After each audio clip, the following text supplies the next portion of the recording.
আসসালামু আলাইকুম। বিকে কৃষি কথার বেড়ারে আজ আমরা কথা বলবো ছাদ বাগানে করলা চাষ নিয়ে। ছাদ বাগানে যে ফসলগুলো ভালো হয় তার মধ্যে করলা একটি এরকম ফসল যেটা ছাদ বাগানে বরাবরই ইনশাল্লাহ ভালো হয়। আমি প্রতি বছরই করলা চাষ করে থাকি।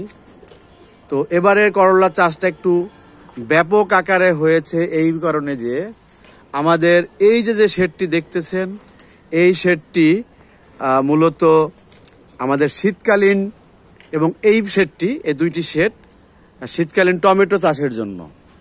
এটা আমরা স্থায়ীভাবে করে রেখেছি প্ল্যান করে।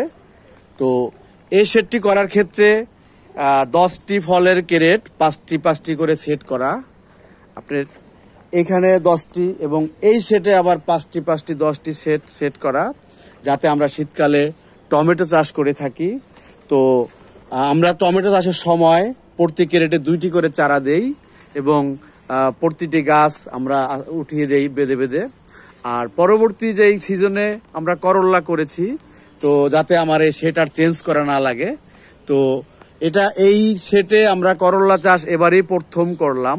যে কারণে আমি আপনাদের একটা ভিডিও দিচ্ছি যে এতে লাভ হইলো এই যে আপনার করলার জন্য নতুন করে সেট করা লাগলো না, এবং শুধু যখন মাটি তৈরি করা হয় একটু মাটিটা চেঞ্জ করে চারা লাগিয়ে দেওয়া যায়।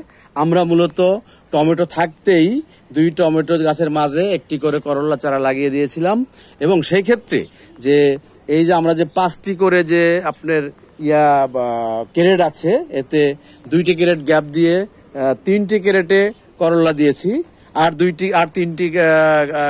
4টি ক্যারেট গ্যাপ রয়েছে, তাতে এখানে আমরা পুদিনা পাতা দিয়েছি। আপনারা ইচ্ছে করলে অন্য কিছু দিতে পারেন। আর বিশেষভাবে যে কোনো গাছ লাগানোর পূর্বে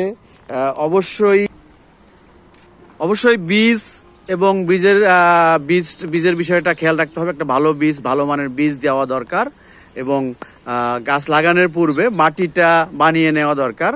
আমি আপনাদেরকে একটু জানিয়ে রাখি যে আমি সাধারণত মাটিতে কখনোই রাসায়নিক সার ইউজ করি না।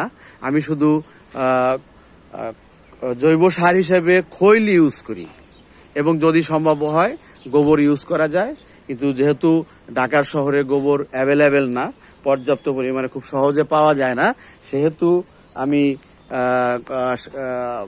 খৈল ব্যবহার করি। এবং সেই ক্ষেত্রে 20 থেকে 25 বস্তা মাটিতে 5 কেজি খৈল গুঁড়ো করে মাটির সাথে মিশিয়ে আপনার অন্তত 10 দিন বা 15 দিন ফেলে রেখে এর মধ্যে কয়েকবার মাটি লাড়া দিয়ে মাটিটা সম্পূর্ণ খৈলের বিষয়টা মাটির সাথে মিশিয়ে দিয়ে তারপরে সেই খৈলটি তৈরি করা হয়।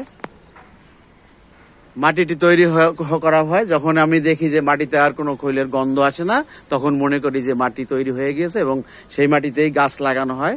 আর আমার ওই 2 সেটের পরও পাশাপাশি এইটাও আমাদের করলার আরেকটা সাইট।